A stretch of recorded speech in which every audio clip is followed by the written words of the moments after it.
We all understand that need for connection, right? It's just human, especially later in life. Finding someone online, maybe a companion, it can feel like a really wonderful opportunity. It absolutely can.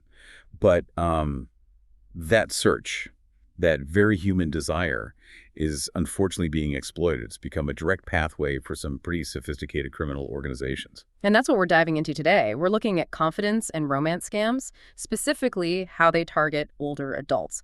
We've got data from the FBI's 2023 Elder Fraud Report and the FTC's 2024 Data Book. Yeah, the goal here is really to understand, just how big this problem is, how these scams actually work, the mechanics of them, and crucially, the kind of financial tools these criminals are using now to make the money disappear, completely disappear. So let's start with the scale. The FBI's Internet Crime Complaint Center, the IC3, what are the big numbers telling us? Well, they're staggering, frankly. In 2023 alone, people over 60 reported losing over $3.4 billion to fraud overall. Wow. Billion with a B? That's huge. It is. And it's not just a static number. That's actually up almost 11% from 2022. So the problem is growing. And this isn't, losing a few bucks here and there. This is retirement funds savings. Exactly. Life savings in many cases. We're talking about over 101,000 complaints filed just by people over 60 in that 1 year.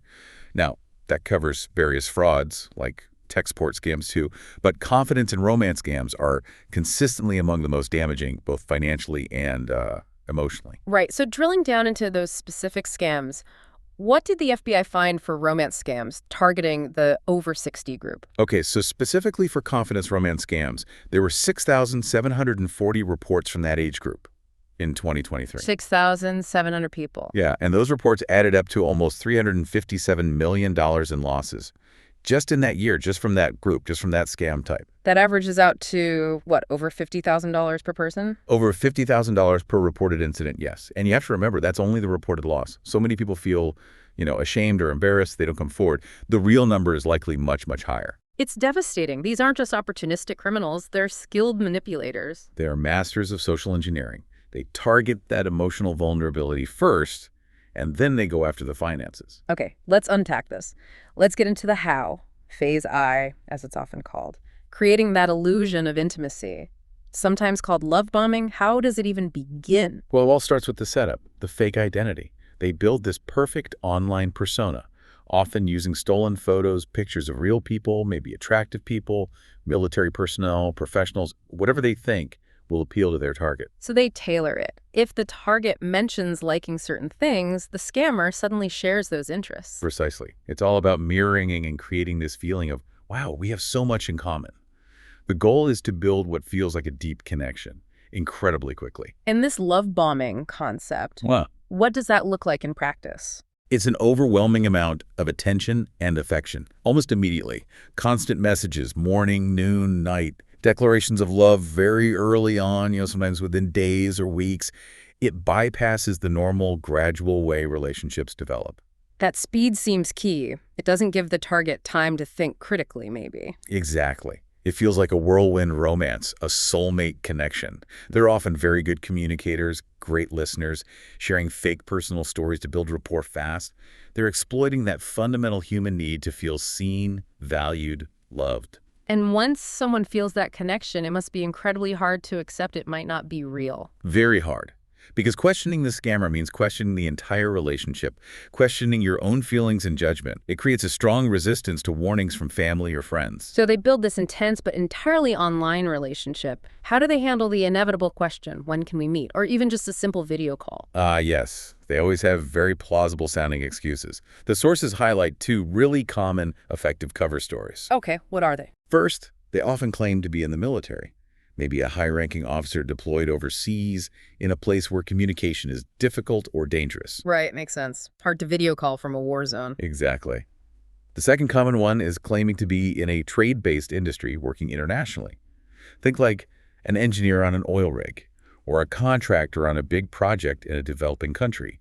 Again, remote locations, limited internet, reasons they can't easily travel or video chat. That's clever in a devious way. It instantly creates distance and makes future requests for money seem more plausible. Absolutely. Yeah. It kills two birds with one stone. It explains why they can't meet you yet, and it perfectly sets the stage for the next phase, the inevitable financial crisis that happens overseas. Before we get to that financial ask, you mentioned the FTC data had an interesting point about who reports fraud versus who loses the most. Can we look at that? It sounds a bit counterintuitive. Yeah, this is really fascinating and important. When you look at who reports losing money to any type of fraud, younger people actually report it more Oh, often. younger people, really? Yes. According to the FTC data for 2024, people aged 20-29 reported losing money in 44% of the fraud reports they filed. They're clicking phishing links, falling for smaller online scams more frequently. 44%. Okay, so how does that compare to older groups? It's quite different. People aged 70-79 reported losing money much less often, only in 24% of their reports. And for those 80 and older, it was even lower, 21%. So younger adults are encountering scams and losing some money almost twice as often. Correct. They seem to be targeted more frequently by lower-level scams. But here's the critical difference. Let me guess. When older adults do lose money, the amounts are much higher. Dramatically higher. The median loss for all fraud reports across all ages was $497 in 2024. That's the baseline. Okay, $497 median loss overall. Now, look at the older groups. For people aged 70-79 who lost money, the median loss was $1,650. Wow, more than 3 times the overall median. And for those 80 and over, the median loss was $1,000. Compare that again to the 2029 group, whose median loss was only $417. That is a huge disparity. The median loss for someone in their 70s is nearly 4 times higher than for someone in their 20s. What does that tell us? It tells us the types of scams targeting older adults are different. Scammers targeting them aren't going for quick hits. They're investing time in these high-value confidence scams, like romance scams. Because the payoff is potentially so much larger. Exactly. And it shows the effectiveness of that emotional manipulation, the love bombing. It builds enough trust for the scammer to convince the victim to part with much, much larger sums of money, often devastatingly large sums. It's not just about having more assets. It's about the trust level allowing the scammer to bypass normal caution. Precisely. It takes more effort from the scammer, but the return on investment is huge for them. And that leads us right into phase 2, the crisis and the financial ask. Right. The emotional foundation is laid. Now, how do they make the pivot to asking for money? This is where the story takes a turn. The scammer, having gained that deep trust, suddenly faces a major urgent crisis. It's never just, can you lend me some cash? It's always framed as an emergency directly linked to their fake overseas job. And the urgency is key, right? To make people act without thinking. Urgency is critical. It prevents logical thought and second guessing. Maybe the military officer needs money for sudden, unexpected legal fees to get out of a jam overseas, or they need to bribe someone to release equipment. Or if to the engineer. Then it's often a sudden, severe medical crisis. A terrible accident, needing immediate surgery in a foreign hospital that requires upfront payment, not covered by insurance. Or maybe they need money for a plane ticket to finally come home and be with the victim, but something went wrong. And these requests often come with instructions to keep it secret, don't they? Always. Don't tell your family, they wouldn't understand, or this needs to be kept quiet for security reasons.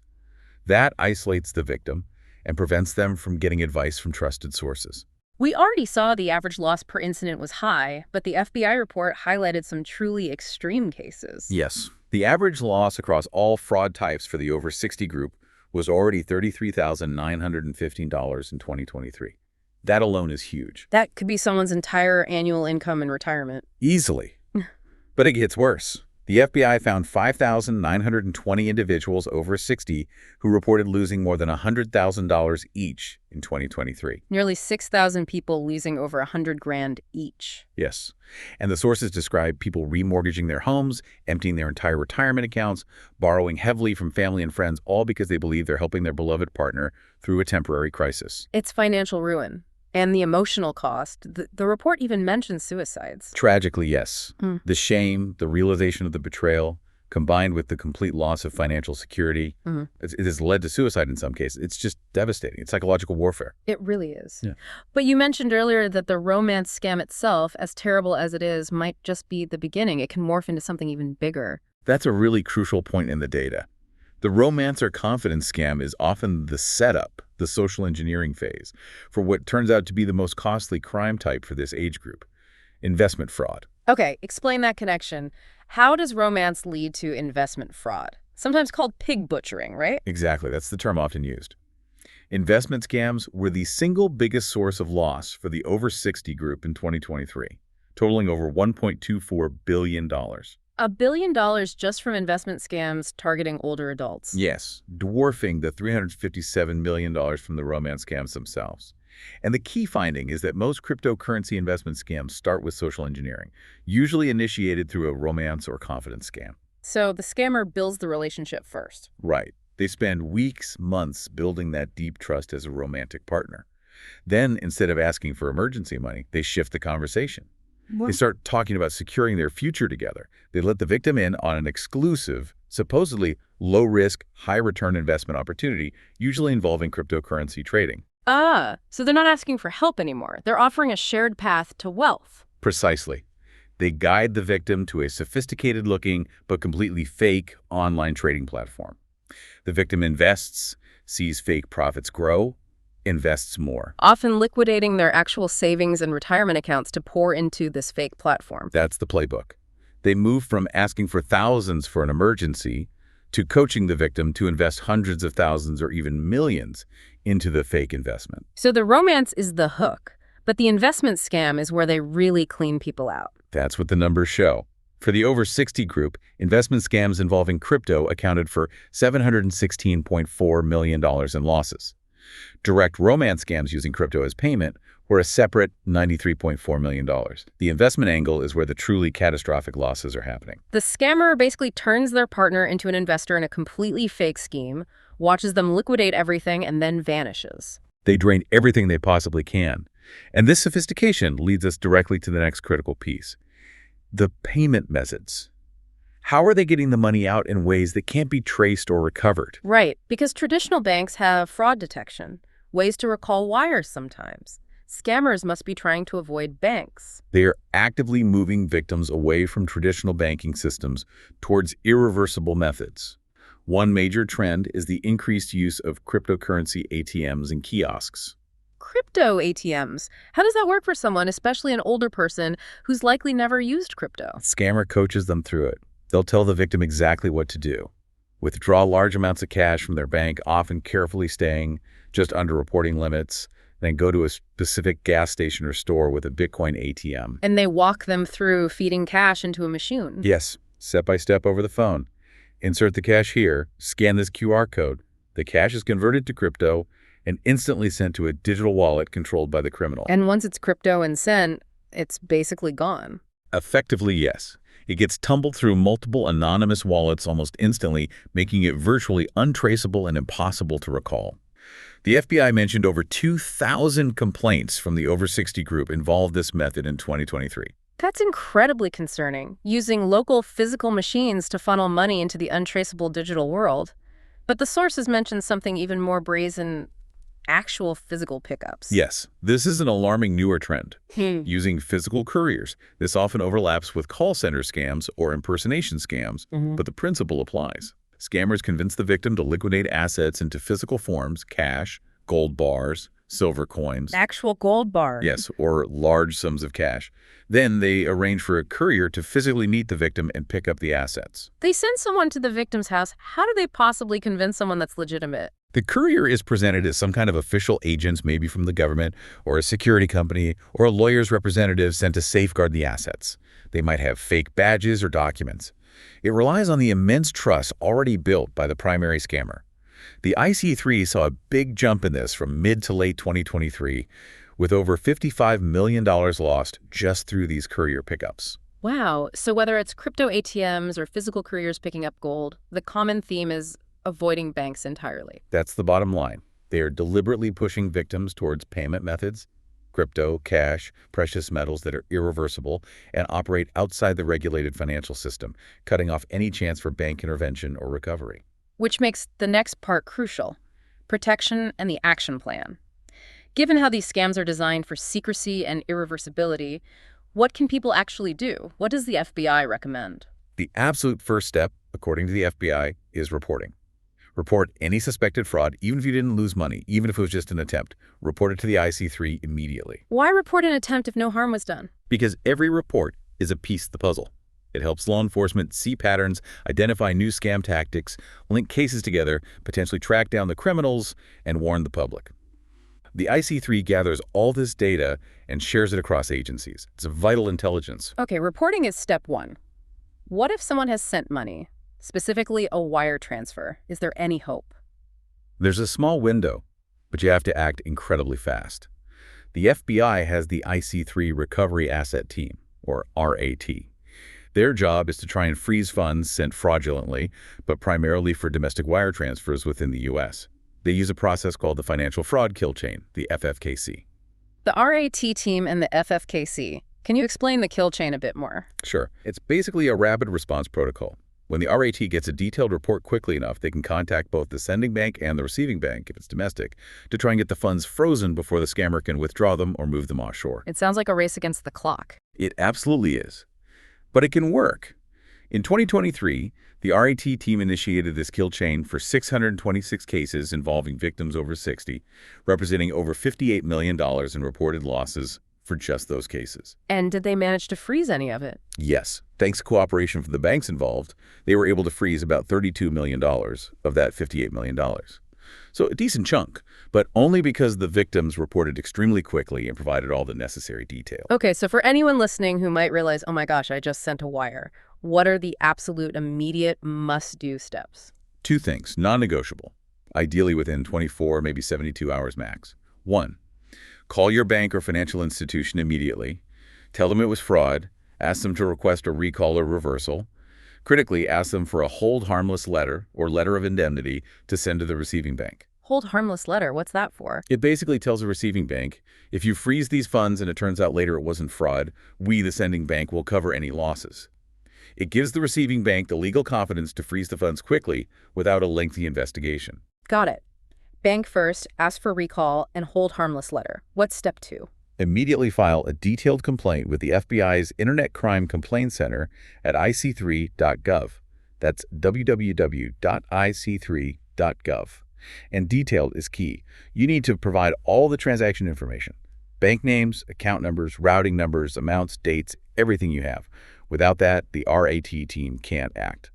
Okay, immediate action for recovery. What about prevention? What's the core advice to avoid falling victim in the first place, especially with online relationships? Verification, verification, verification. Outside the channel the potential scammer is using, never ever send money or change payment instructions based only on an email, a chat message, or even a phone call if you haven't verified it through a separate trusted method. So if your online love asks for money in a chat, you need to. What? You need to find another way to confirm. Call a phone number you know belongs to them, which is hard if you've never met. Better yet, if anyone you only know online asks for money, that is a massive red flag. And the secrecy aspect the scammers demand? Break it. That's maybe the most powerful non-technical defense. Scammers thrive on secrecy. If someone you're involved with online insists you keep financial matters secret from your family or friends, talk to your family or friends immediately. Get an outside perspective. A legitimate partner wouldn't demand that kind of secrecy. Also, checking email addresses carefully, especially on mobile. Yes. Verify the actual email address, not just the display name. Be wary of slight misspellings or addresses that look official but aren't. Same for website links. This has been a really sobering look at how these scams operate. It's clear they prey on loneliness, but quickly escalate into sophisticated financial crimes, using things like crypto investment schemes and hard-to-trace payment methods. That's the core takeaway, isn't it? The romance part is the insidious entry point, the social engineering layer. But it's often the gateway to these huge investment frauds that cause the billion-dollar losses.